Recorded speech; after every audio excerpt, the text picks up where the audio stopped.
कभी कभी हमारे पास पेशेंट आते हैं ये कंप्लेन लेके कि मैम बच्चा जो है ढंग से घूम नहीं रहा है।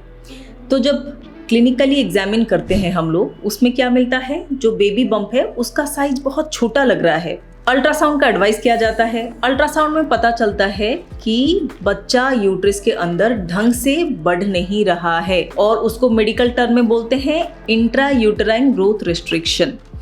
तो ये इंट्रा यूटेराइन ग्रोथ रेस्ट्रिक्शन क्यों होता है, क्या क्या कारण हो सकते हैं, आइए बात करते हैं।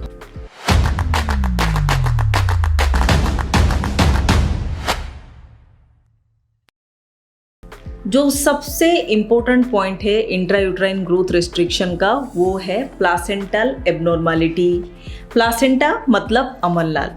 अगर प्लासेंटा सही हिसाब से अटैचमेंट उसका नहीं हुआ हो, जैसे कि प्लासेंटा हमेशा ऊपर रहता है, फंडस जब धीरे धीरे करके प्रेगनेंसी आगे जाता है तो लोअर सेगमेंट से ऊपर सेगमेंट आता है, तो फंडस में प्लासेंटा रहता है।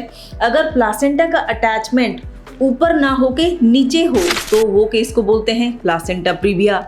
प्लासेंटा प्रीविया एक ऐसा सिचुएशन है जहाँ पे अमलनाल आपका नीचे है और इसके कारण कभी कभी ब्लीडिंग होता रहता है।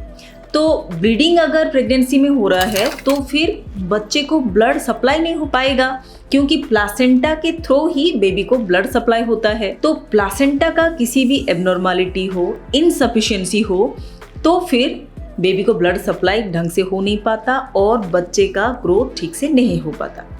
जो सेकंड रीज़न है वो है मैटरनल हेल्थ इश्यूज।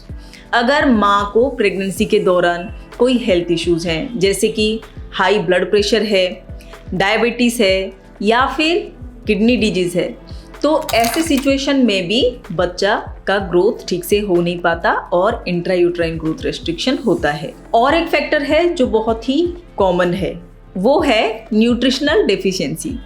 अगर आप प्रेगनेंसी में बैलेंस न्यूट्रिशियस डाइट नहीं लेते हो, इसका मतलब ये नहीं कि आपको एक बच्चा है तो 2 लोगों का खाना एक साथ खा लेना है। इसका मतलब ये है कि आपको बैलेंस्ड न्यूट्रिशियस डाइट लेना है, सही टाइम पे खाना खाना है, प्रॉपर प्रोटीन इंटेक होना चाहिए, प्रॉपर कार्बोहाइड्रेट्स होना चाहिए और ये सब बैलेंस्ड फॉर्म में होना चाहिए। तो अगर आपको न्यूट्रिशनल डेफिशिएंसी हो रहा है, विटामिन डेफिशिएंसी हो रहा है, तो फिर आपका बेबी का ग्रोथ रेस्ट्रिक्ट हो सकता है और बेबी बम्प छोटा अपीयर हो सकता है। जो नेक्स्ट हम लोग बात करेंगे मल्टीपल प्रेगनेंसी।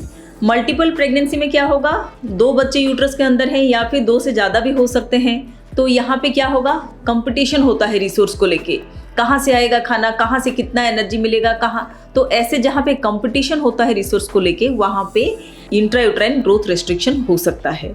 नेक्स्ट जो है वो है लाइफस्टाइल चॉइस। बहुत सारी महिलाएं हैं जो प्रेगनेंसी से पहले स्मोक करते हैं, अल्कोहल लेते हैं और प्रेगनेंसी के दौरान भी कोई महिलाएं छोड़ नहीं पाते।